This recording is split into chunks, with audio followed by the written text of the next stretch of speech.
So today we are going to, instead of learning about God, which we've been doing, we are going to learn some of the reasons behind God's actions and behaviors.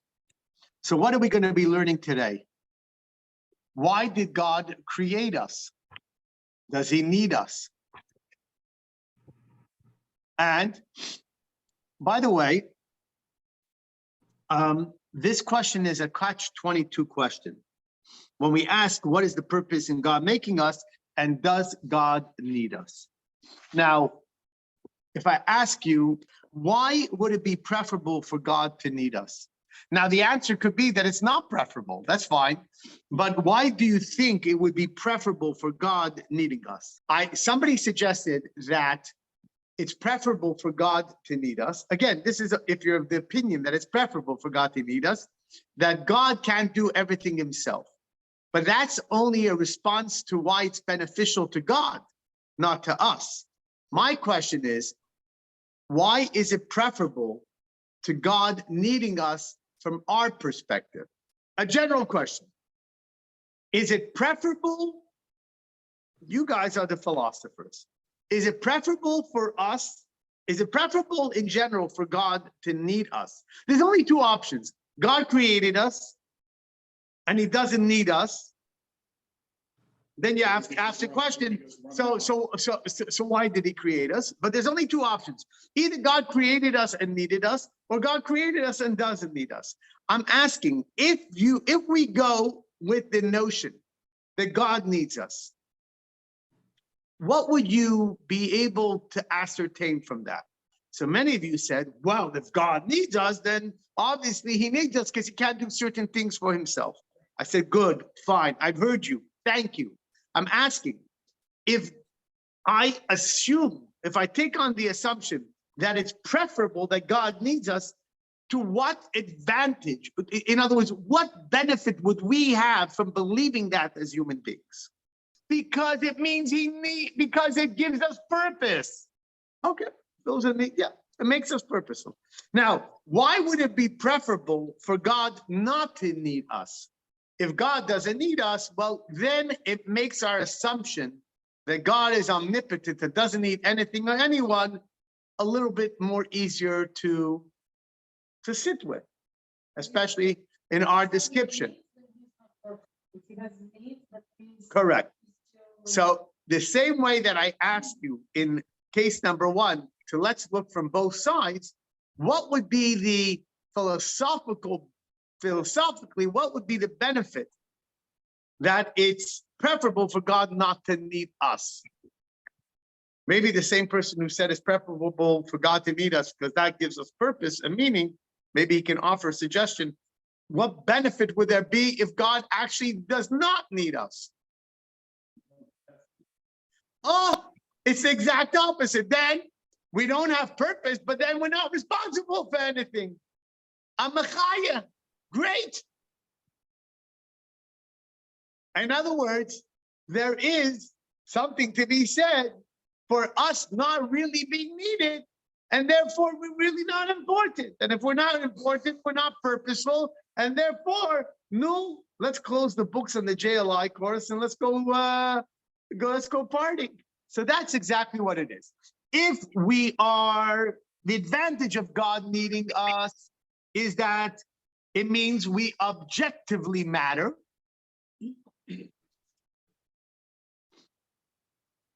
Unlike your mother, who might say you matter, but that's a little subjective, just a tad subjective.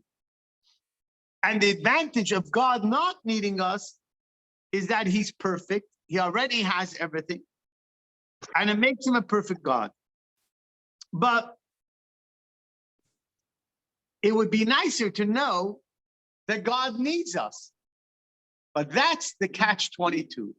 If God needs us, then how does that sit with God being everything perfect and not really being dependent or reliant on anything? Yeah, because don't we sing prayers that, you're trusting God and believing God, exalted and that he's basically omnipotent? Correct. So how does that square? As the screen says, how can we say God is needy? It's a meferish screen. But if we're not needed, we are essentially not needed or important. Why did he create us? Okay. So this is where it leads us to two important sentences. I'll say the first one, that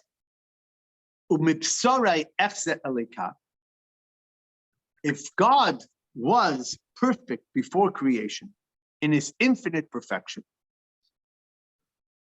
why did he create us? So so the simple answer is he wasn't content being alone. But I want to explain what that means, but I also want us to have a better understanding based upon a famous sentence that Job says, that we in the Hasidic text rephrase his sentence somewhat. He says, from my flesh, I have grasped godliness, to mean that we know that Job that Job suffered immensely. And he said, from my suffering, I can perceive, I guess, godliness, understand godliness a little bit. But one of the ways that we do understand, that we mentioned briefly in lesson number 1, is God created us in a way that we are fashioned after him in some way. And by understanding ourselves, we can appreciate something about God as well. Since we cannot understand God perfectly, by understanding ourselves, by analyzing ourselves, we have an understanding of God. So our psychology, our physiology, are microscopic reflections of God. So when Job says, from my own flesh, I can actually grasp a little bit more about what God is. And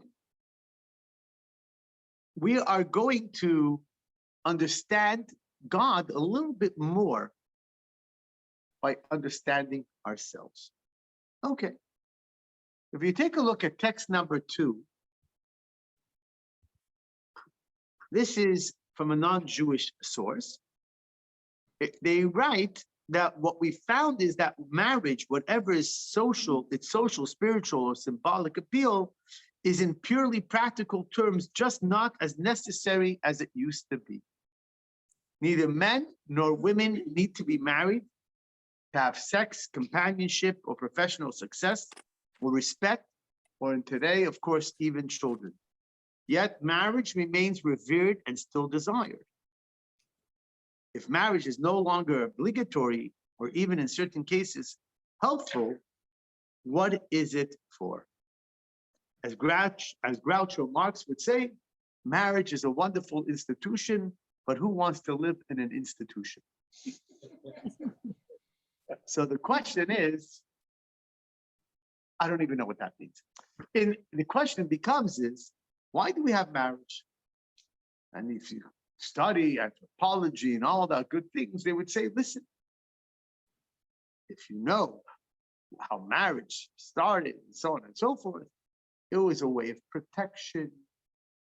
It was a way for financial security. Women didn't work. It was a way to ensure the continuity of the race. There is this internal desire to have someone or something that looks and thinks like you, and all those beautiful reasons. Interestingly enough, if I had to ask you, if you think they took a study, which they did, what do you think is the most oft given answer to why people choose marriage? Companionship is right. The word that they would use, I'm sure it's a word that you probably would have said anyways. What do you think is that one word that people shoot out? Why they want marriage? And based upon your answers, I'll know what you either want or don't have. Love, L-O-V-E. That's what people say. Now, if you assume that the Pew study is correct, again, if we assume, we can conclude that people want to love and they want to be loved. Bottom line. Now, you can ask yourself, why is marriage that institution that provides that? Okay. Because what's love? If you could create a robot, which by the way, they're getting closer and closer, that is imbued with intelligence, a consciousness to some AI, to some level, and could provide for you love, companionship, tenderness, conversation, compassion, sensitivity, commitment. Keep it plugged in, it'll be fine. What's wrong with the robot? Why? Because really, people go to a lot of things to feel, happiness, gratification. But at the end of the day, what probably people would say when people say they want to be loved, there's one thing that you can get from a healthy marriage that you can't get anywhere else. It's a love that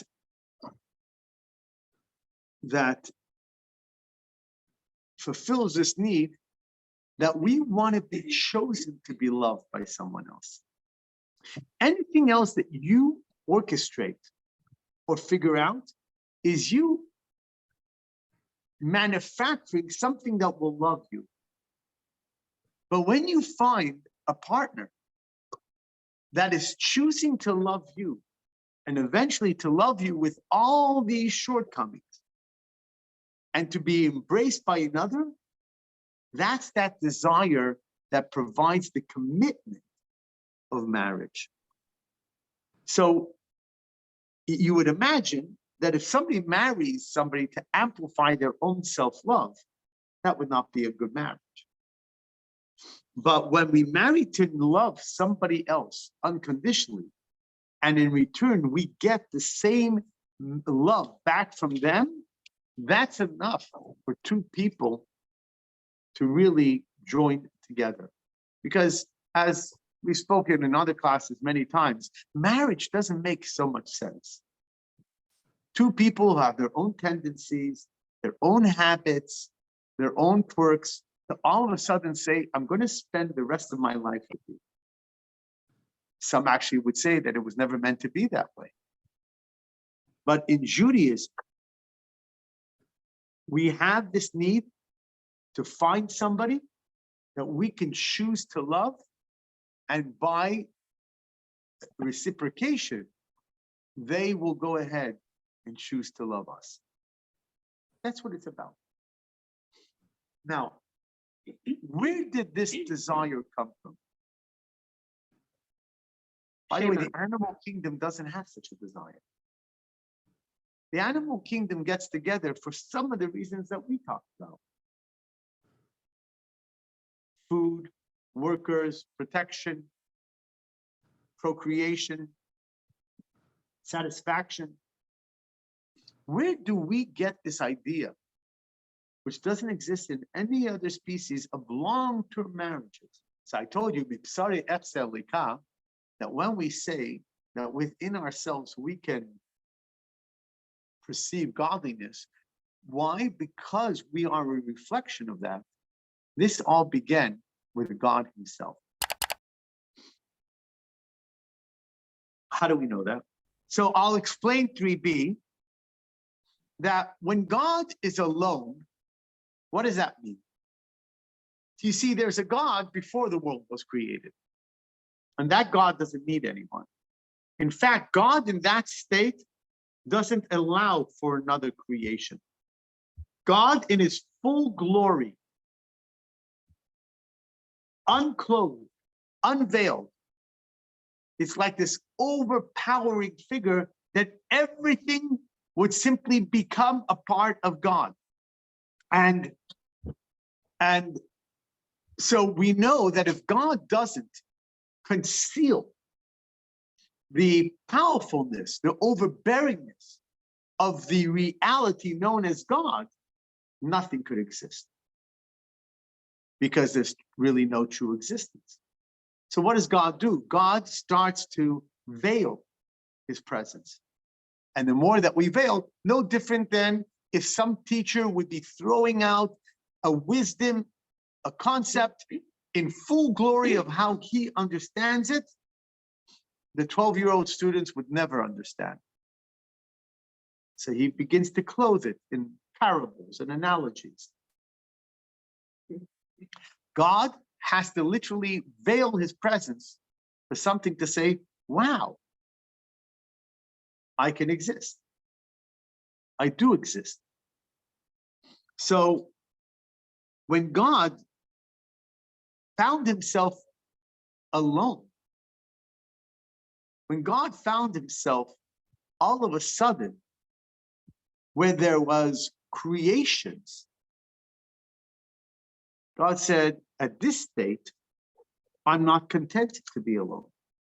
I want somebody to embrace me.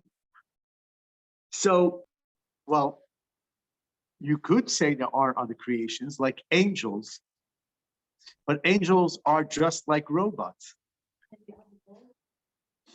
We don't, again, it's a different discussion. And even if there was, which I don't believe there is a world as we know our world, but even if there was, it wouldn't make a difference. This is a conversation, what? And, you know, but what does my mother say? If I come home and I say nobody did well in the test, she says, I don't care, that's not my child. This is our conversation with God. What he wants to do with another world, let him do it. But we can only discuss the things that he's made us privy to. To discuss things that we're not privy to wouldn't help any. And in general, we would take the view that God gave us the information that we have, because that's what he wanted us to know. To assume that knowing that there are other worlds, that it would be beneficial for us to know that, then God would have told us about that. Marina is talking about, is there another species of intelligence out there? That's really usually what we talk about. Is there other existences outside of ourselves? We're not talking about planets. We're talking about, is there anything on a planet? What I'm saying is you're making that this is our entire universe, including everything that we have in it, which is open for discovery, and it's open for this and it's open for that. You can ask me a personal opinion. If I think that there is intelligent existence on other planets, I personally don't. Somebody once asked the Rebbe this, Professor Green, whose yard site was not too long ago. I just saw his son. And he asked the Rebbe, do you believe that there's other existence outside of ourselves? And the Rebbe said, to say no is to limit God. That's a very good answer. Yeah, but what does that mean? Of course, well, what do I know? But in the meantime, in all our 3,000 years of existence, apparently we haven't been made privy to that. We haven't seen angels either, but our writings have made us privy, our David have made us privy to the idea that God created angels. Why? You open up a Bible and it talks about angels. Why? Because there are angels. The only difference is that angels are robots. They're robotic. So the reason why we are not content in being alone is because God wasn't content in being alone. God wanted to be in a world, not in a world where acceptance of his would be obligatory because there would be no other option. He wanted not to be alone in a world where somebody would choose him. Just like the love that we're experiencing is not to find somebody only that we love, to find somebody who loves us. So there is one difference between us and God. And the difference is we need it and God wanted it. And that difference sort of answers the question that since a perfect God cannot need us, So how can you say he created humans because he needs us? That's right. How can you say that God didn't want to be alone and he needs us to be his partner in some way? That's right, you can't. But in a way that we have part of our DNA, that we need this love, we need somebody to choose us, it somehow seems as though it's necessary for us. God didn't need it, but yes, God wanted it. You know, they say that on a ta'ava, on a desire, you can't ask any questions. Now that's true down here. Somebody says, by the way, I like ice cream. And you say, everybody loves ice cream. Then you meet the guy who says, I don't like ice cream. And you say, are you sugar? You don't like ice cream? You mean you don't like certain flavors? No, no, no. I don't like ice cream. And you say, it can't be. By the way, it can be. Maybe he is sugar, but he can be. Why? Because people have different desires. And on a desire, you cannot ask that question. It's not even logical, a desire. So in a sense, God had a desire. In fact, that's reading number 4, that God desired to have a dira, b'tachtonim, nit'ava. God desired to have a home for himself. Page 81. It is something that he simply desired, and a desire you don't ask questions.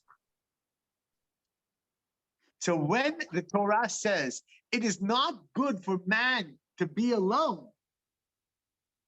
the mystics say, you know who that man is? That man is a reference to God. And just like God didn't want to be alone, that's why when God created the human being, it also turned out that it wasn't good for man to be alone. It became a reflection of why God created the world to begin with. It only made sense that when God created Adam. And by the way, this also makes sense why God didn't create Adam and Eve together. Because if God would have created Adam and Eve together, we would have never have known this nuance that it's not good for man to be alone. If you wouldn't have understood that nuance, that it's not good for man to be alone, you wouldn't understand that what we're really looking for is somebody to choose us. So that's what this all means. Why do we need someone to choose us and to love us? Because we are reflections of God, and God also chose to feel lonely and the need to be chosen. The difference is underline wants and needs. Okay. God wants to be chosen, we need to be chosen. A desire that trends logic, which is infinitely power and intense. It's like the fire hydrant in the ocean. You don't need a fire hydrant in an ocean, but you could choose to put it there for an unbelievable graphic. Okay, now we go to why did God create evil?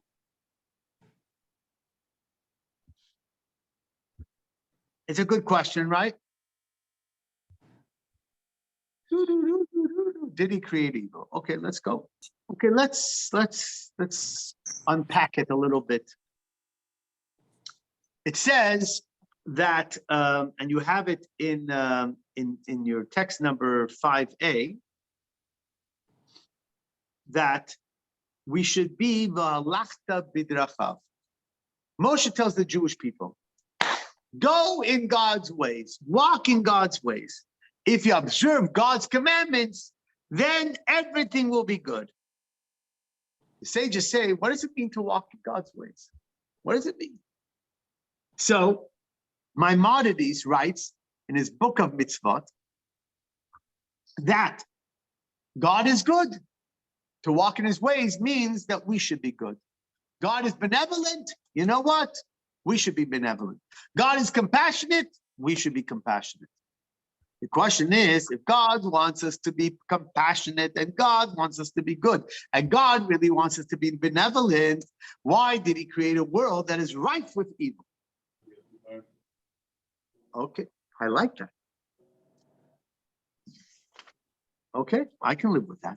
Somebody said because he wants us to earn it. Somebody else also said, which I just put on the screen, good and evil, a result of free will. If you want to have free will, which by the way is the same as sort of earning it, what is evil?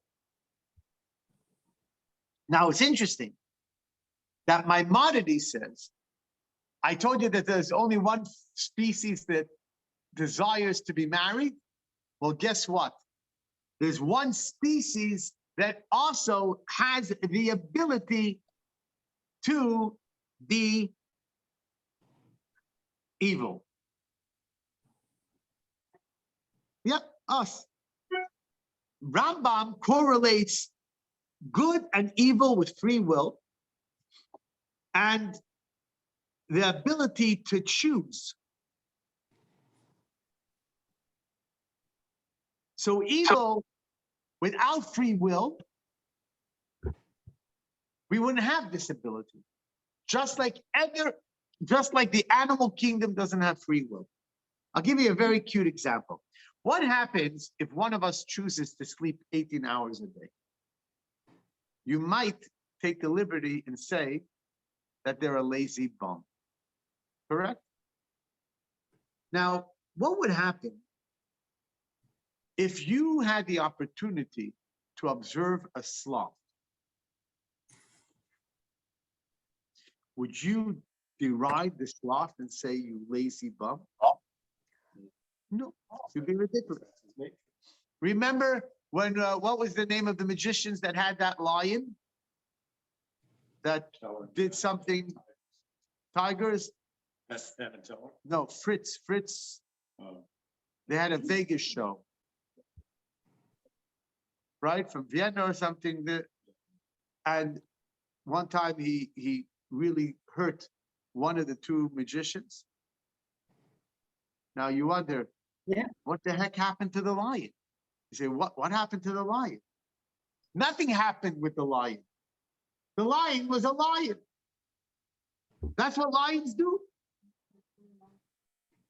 They did put him out. No. What does that help, though? I'm saying, for them to say that the lion wasn't a lion, the lion was a lion. You got lucky that the lion behaved until now. Or you should, oh boy, it was such a vicious crocodile. Really? That's correct.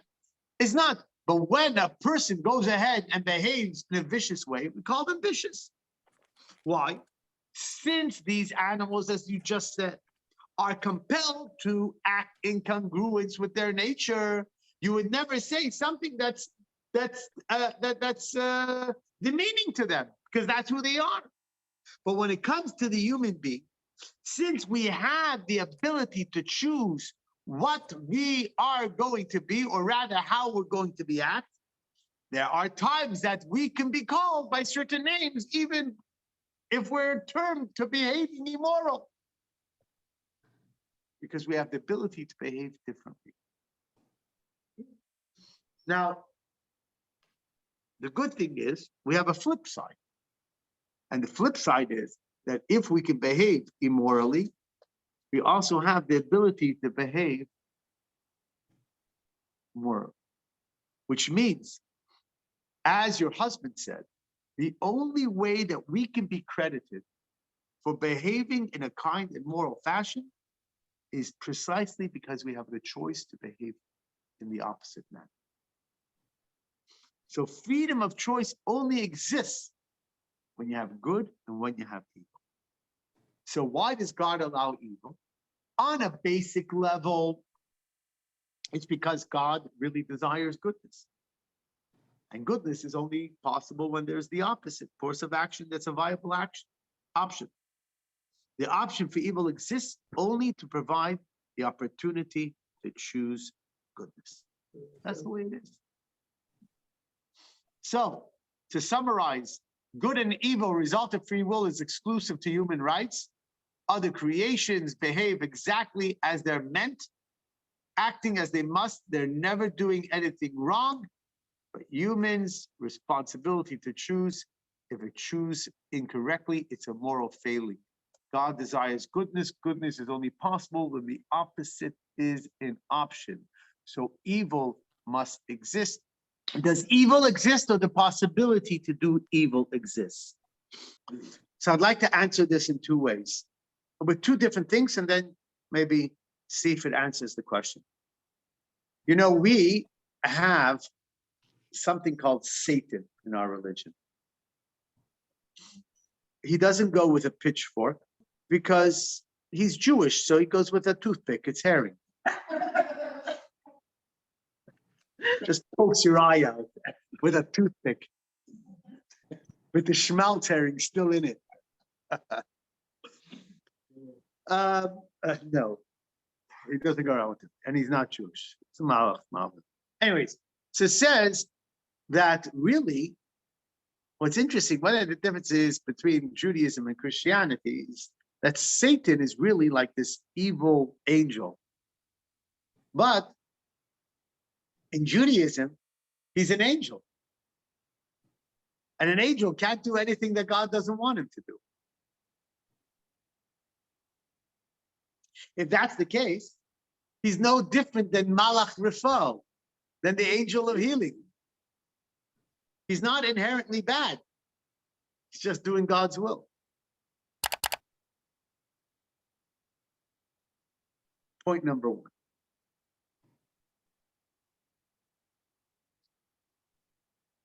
We are going to come to the question, though.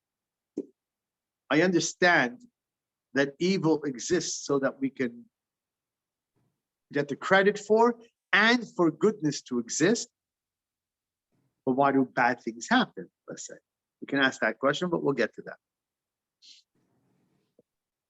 But now, the Medrash tells us an interesting thing. It says in the beginning of Genesis, Hine tov me'od, right? It was good, it was very good. So the Medrash says that when God created the human being with two yitzrot, with two wills, the Yetzer Tov, the good will, and the Yetzer Hara, the bad will. So the Medrash says, Hine tov, good, that's the good will. Me'od, very good, that's the Yetzer Hara, the bad will. What is that? Since the bad will allows us to do good, it really has an advantage over the good. One way to look at it. The other way to look at it is, and maybe this can answer your question a little bit. What is a will? The good will, the bad will. Does it exist? Is there like, I don't understand. You told me I have a godly soul. I have a natural soul that just, is more self-engaged and focused, and the good soul is more godly focused. But what's that? Good will and bad will, those little voices when we're children. You have a little voice in you saying to do good, a little voice. What is all that? No, it's Yetzer. Yetzer means a will, a leaning, a will, an inclination. What is that? It means that the more that we engage in a particular behavior, the more if we were just left up to our own devices and didn't engage good logic, a spiritual side to it, a godly interference, that's what we would do. If you always have dessert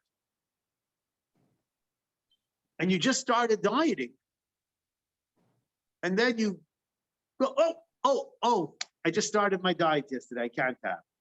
Why would you naturally go to it if it's not good? Because that's what you normally do.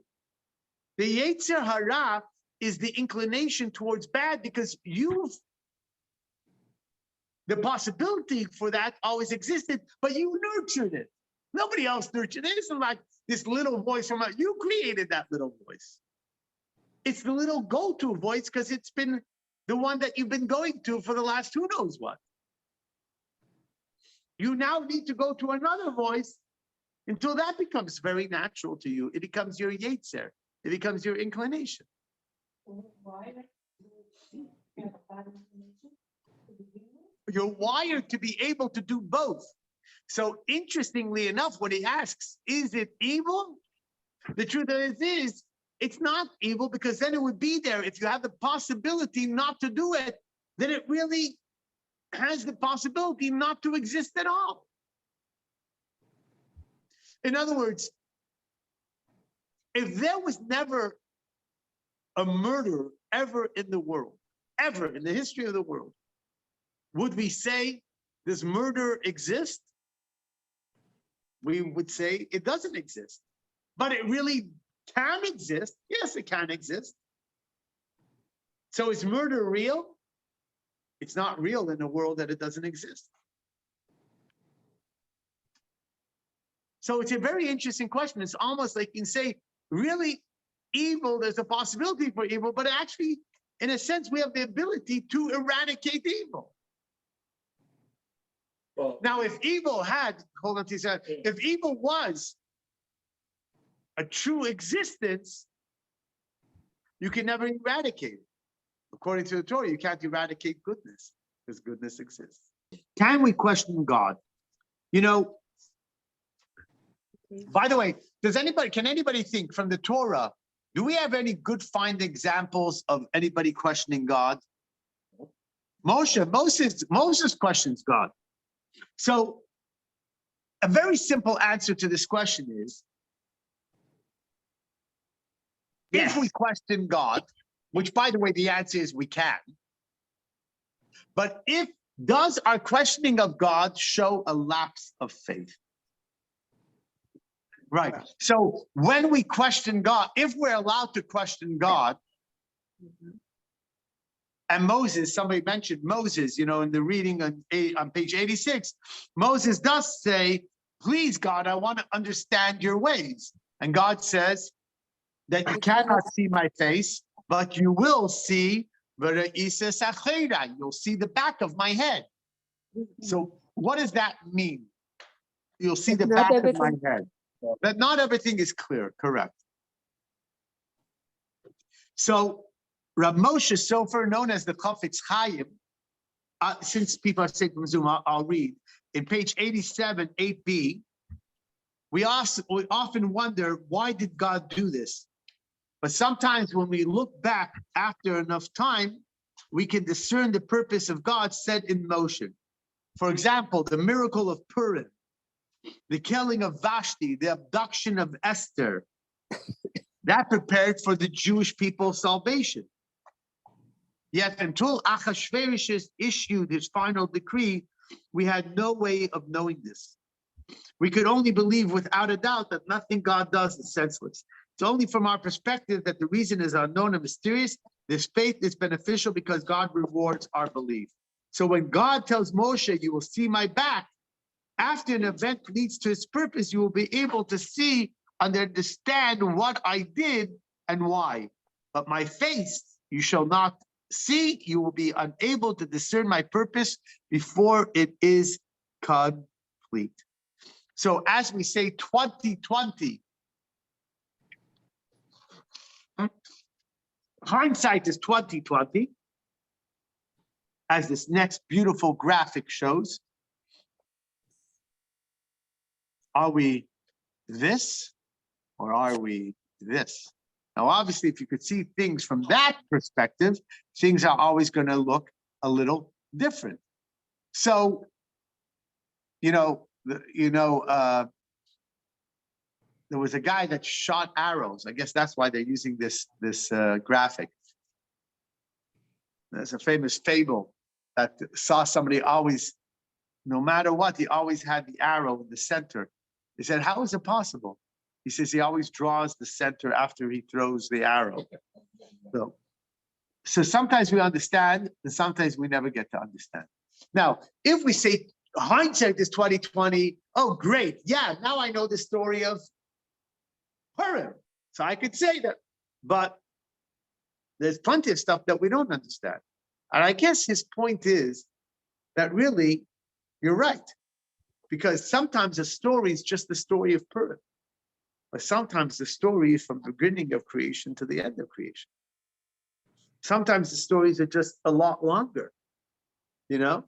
So that story of Purim took 12 years lesson.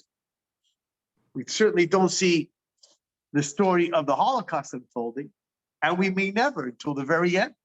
Since Moses was embodied divine wisdom, when Moses says to God, I don't understand you. Why are things getting worse? You sent me on a mission to Pharaoh, but yet things are getting worse for the Jewish people. So the Rebbe says that the Torah is teaching us a lesson that when Moses, who is the paradigm of intelligence, is questioning God, why have you done this? God is wanting us through the lessons of Torah to seek understanding. There'll be times we don't understand, but there'll be times maybe we can have some understanding. But we have to seek understanding. That's our job. And if you do it correctly and you go with a healthy attitude of faith, at the end of the day, it will not contradict your faith whatsoever. So yes, he did grant us the ability to be curious. He granted us intelligence, and he intended us to use them even when it's being used to question it. That's the answer to your question about whether questioning God equals a lapse of faith. Right. On the contrary, not to question God is not being, not doing what Hashem wants us to do. Yeah, which is not understand him and understand. But at times we're not going to be able to understand, just like God told Moses, you're not going to be able to see my face. Right.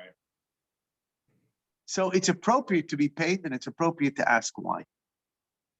Now, as Jeremiah said, when I argue with you, you are always right, yet I will still complain to you. Now,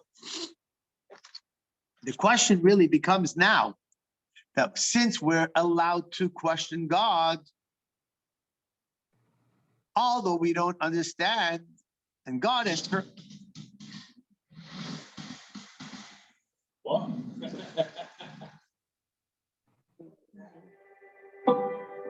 in the small Romanian town of Siga, life was simple. Young Eliezer spent his days in Talmudic study, mystical exploration, and prayer. His mother, Sarah, ignited his soul with Hasidic tales. On Shabbat evenings, he and his father, Shlomo, joined throngs of devout Jews in the synagogue. I spent most of my time talking to God more than to people. He was my partner, my friend, my teacher, my king, my sovereign, but nothing else mattered.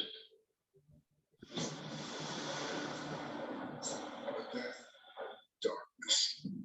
Nazi troops invaded Hungary in March 1944. Eliezer's universe dissolved. Again, 80 souls in a cattle car. And then the horrific destination. Enter the gates of hell. Elie Wiesel was sent to the left.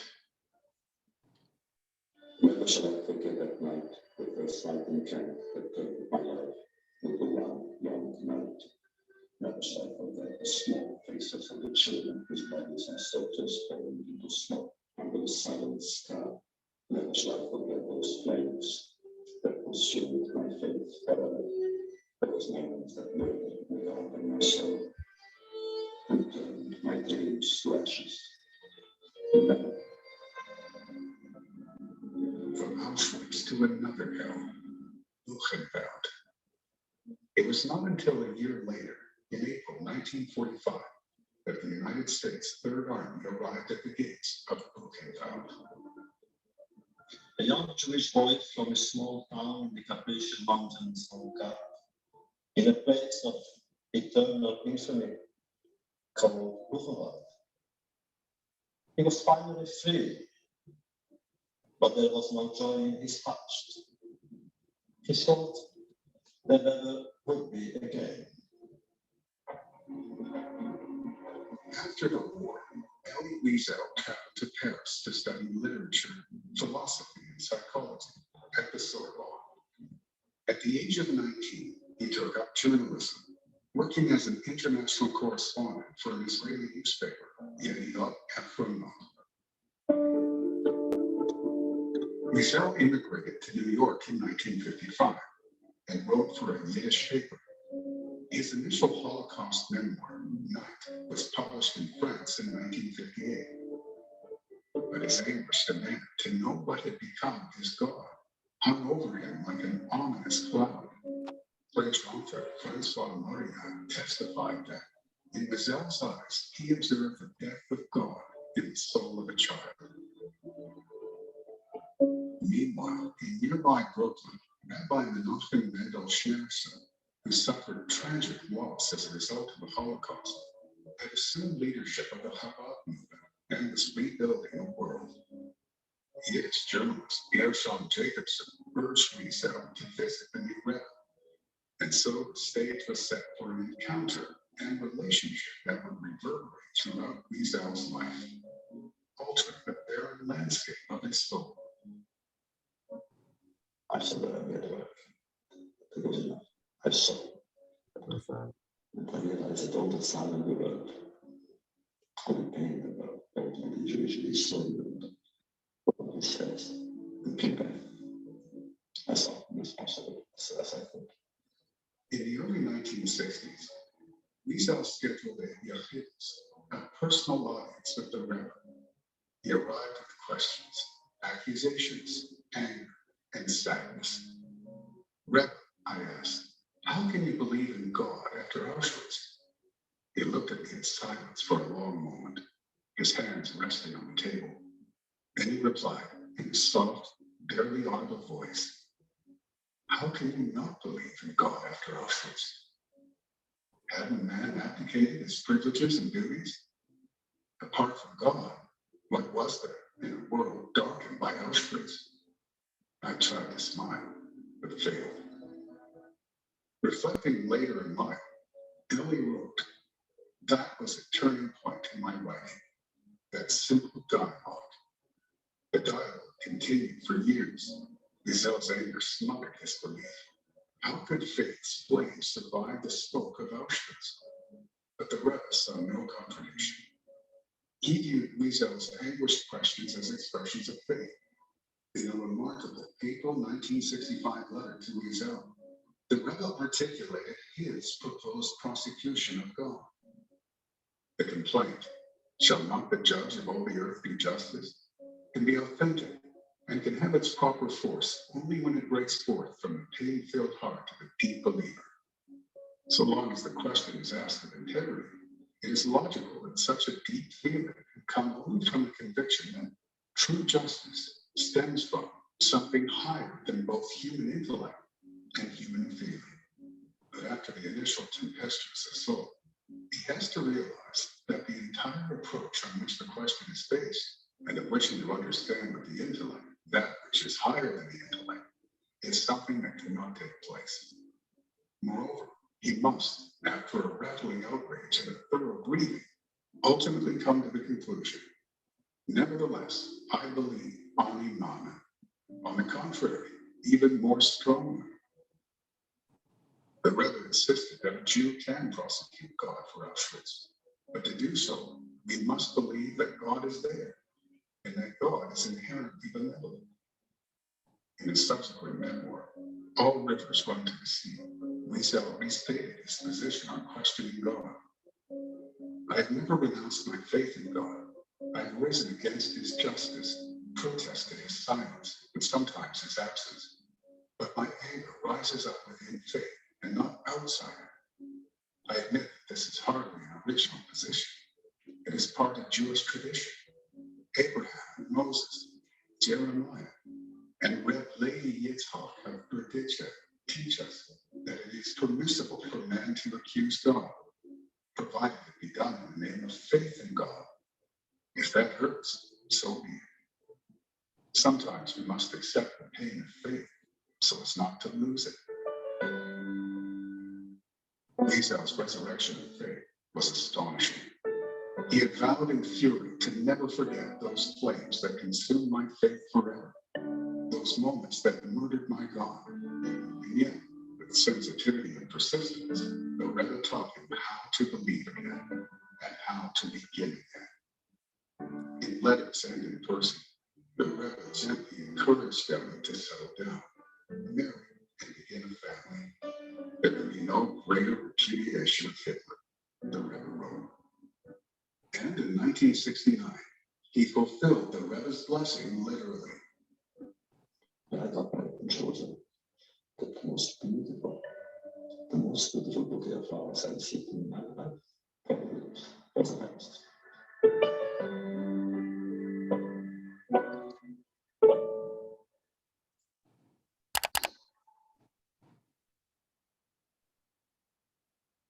So take a look at text 11, page 91. There are some questions which the very greatest of the great don't wish to know the answer.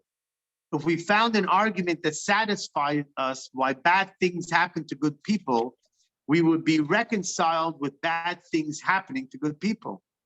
But because we have the question and we don't yet have the answer, we are not reconciled. And therefore we fight so that bad things do not continue to happen to good people. This is why you will find Jews disproportionately represented among doctors fighting disease, economists fighting poverty, teachers fighting ignorance, and lawyers fighting injustice. Why? Because we refuse to answer the question of why bad things happen to good people. We try to create a world in which fewer and fewer bad things happen. And that, I think, is the Jewish way. Sometimes faith lies in the question, not in the answer. If we knew the answer, the Rebbe says, we wouldn't be able to feel the empathy or to be moved by the plight of those that are suffering.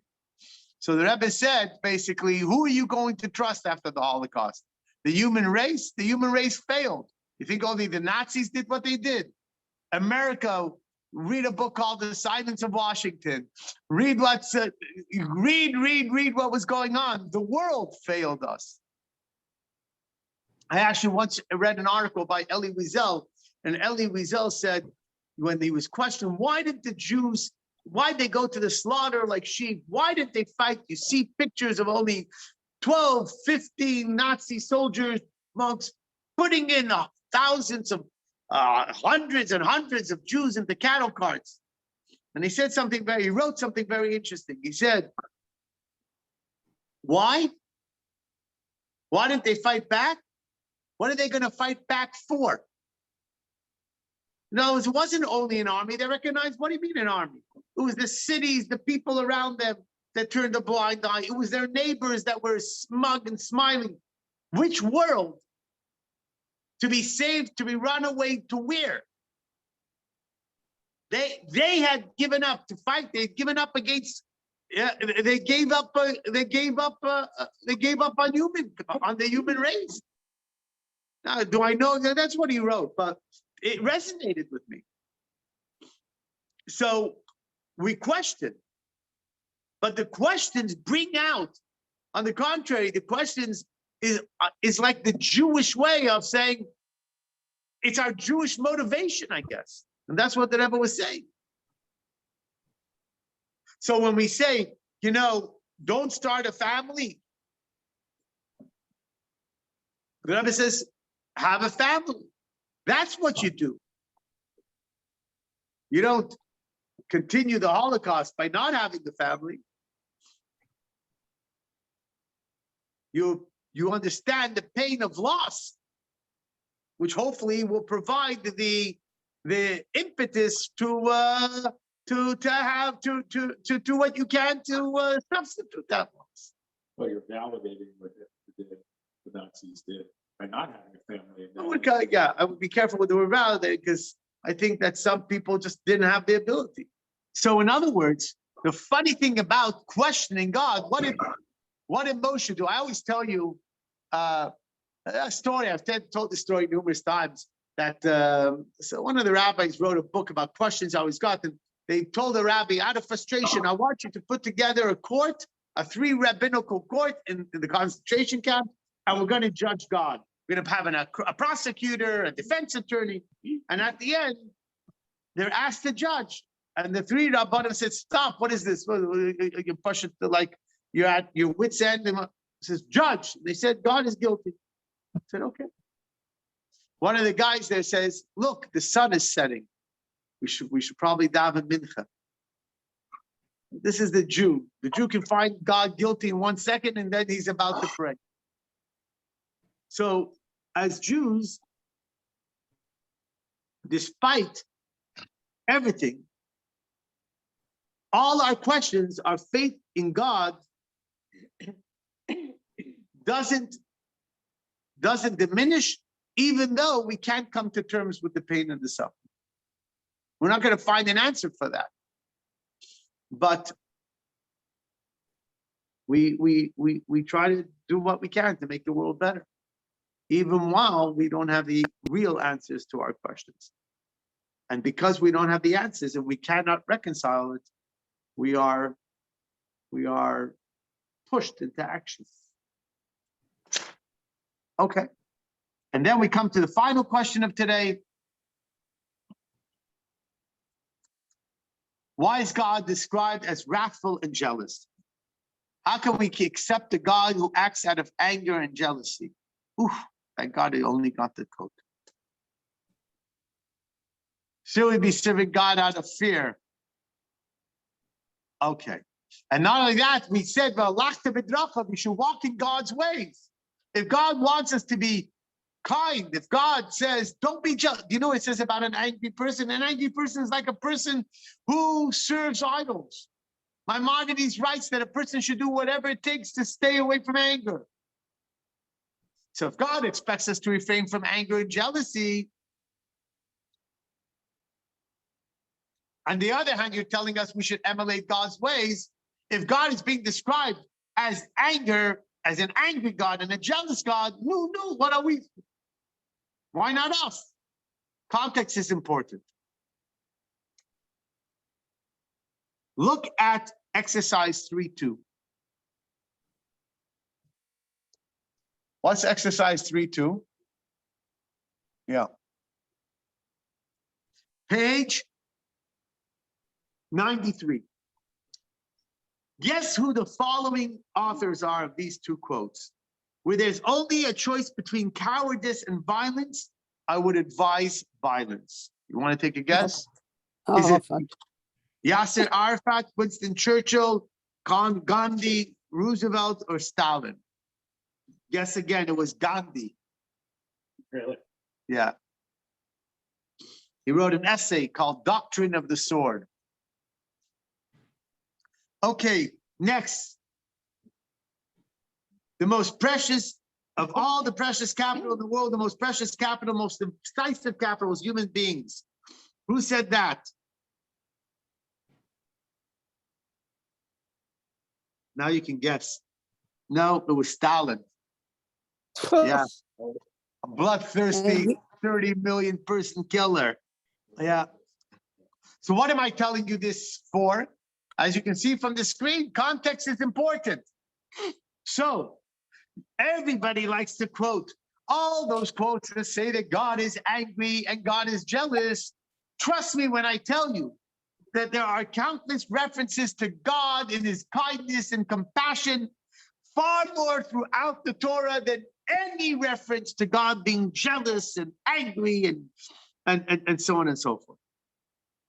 So overall, I didn't answer your question yet, but overall, God is a far more loving, which is, by the way, the first thing that most people don't know, far more loving and kind, compassionate God than you think. By the way, talk about context. What does God say? One that people quote often from Exodus, from the Ten Commandments. I am your God. I'm a jealous God who visits the iniquity on the parents, upon the children, upon the third and fourth generations. What? His children are going to suffer for the sins of the parents. Oy vey. But one sentence later, I perform kindness to thousands of generations. So what's your next question? The next question is, thank you, Rabbi. All you're telling me is that 80% is kind and 20% is jealous and angry. Is it enough with God to say that God is mostly good? Can't we expect him to be completely good? Is it just a matter of percentage? The answer is, when we are angry, or what's wrong with us being angry or jealous? When we act with anger and jealousy, at times we will behave in ways that we normally wouldn't. The anger and the jealousy, if we behave in a way that we don't really want to, then basically the anger and the jealousy is taking control over us. And we act impulsively. And sometimes not nicely, and sometimes unfairly. But is there a time that we can be jealous? The sages say, be jealous of someone who is learning more Torah than you. Where our jealousy can lead us to do something good, then it's good. We just normally see the words anger and jealous in a negative light. So what's interesting is the Medrash tells us when it says, I am your God, I am a jealous God, it adds one word called kill. And what does the word kill mean? It means in control, mastery. When we talk about God, jealousy or anger are never impulsive acts with God. He's not a jealous God. Everybody says, oh, your God is such a jealous God. No, we don't have a jealous God. We have a God who sometimes acts jealously. When we get jealous and we behave in a way that we don't like the way we behave, that means at that moment, we were a jealous person. There are times we can act jealously. Maybe it's a protective. So when God acts a certain way, it's measured, it's balanced, it's an appropriate response. It's a response that God wants. I want to ask you a question. If a child quits school, if your child comes home and says, I quit school, and the kid's 14, and the parent says, okay, is that a normal reaction? If the parent is bothered by it, it's a normal reaction. When we have measured responses, they can be appropriate to the situation. If somebody's never jealous of their spouse, if God forbid something inappropriate, that's a healthy sometimes. Shows that you care. Can you imagine if somebody's behaving a certain way, doesn't see a response from a spouse that it didn't bother you at all? That wouldn't be good. So when we talk about when we talk about a jealous God, when we talk about an angry God, if God wouldn't be angry when an injustice is committed, then we would think God is callous or indifferent. So sometimes when God becomes angry at us, it's actually a sign of love, like a parent would be angry if a child did something very inappropriate. So to answer this question, it's not a jealous God, but a God of jealousy. His choice of reaction is always measured. Our actions matter. He shows he cares when we disobey. Our actions have reactions because they are meaningful. We are loved. He's jealous when we violate our relationship. Okay, here we go. Lesson 3. His reasons. 1. God created the universe and us because he chose to crave our love and acceptance. He's not content with being alone. This craving transcends logic. 2. Good and evil are the exclusive purview of human beings, the only creations granted the gift of free choice. God allows for evil only because he desires goodness, and goodness is only possible when the opposite course of action is available. 3. God has infinite options, and he chose to create the world out of kindness. He gives humankind, whom he created in his image, the same ability to choose, so they can emulate him in choosing kindness. But this does not look like this Jesus. 4. God's mind is infinitely greater than ours. Therefore, it is no surprise that we don't understand everything that he does. When we experience hardship and pain, we believe that there is a greater purpose. 5. Nevertheless, with our faith in him fully intact, we are bothered and pained when we see suffering and tragedy, and we question God. Our unanswered questions galvanize us to act, to make the world a better place. 6. Although one can cherry-pick quotes from the Torah that describe God's anger or characterize him as jealous and vengeful, the overwhelming voice of God in the Torah is one of love, compassion, and patience. 7. When humans become angry and jealous, they lose control and act against their better judgment. God never acts impulsively. His choice of reaction is always measured. His emotional and actual reactions are the strongest proofs that God cares. We matter to him, and what we do matters.